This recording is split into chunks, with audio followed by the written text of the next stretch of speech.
Hey everyone, it's time to plant in my two front porch Grecian pots.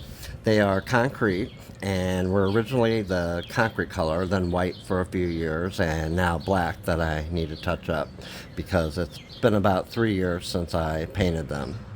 I know a lot of people have the white striped variegated spider plants, but I've never had them, and I finally found one that I grew all winter and got 8 babies from.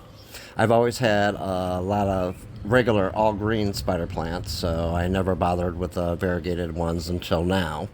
I feel fancy.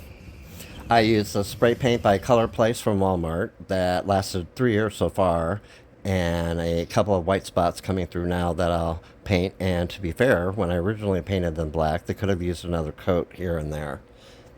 See you next time.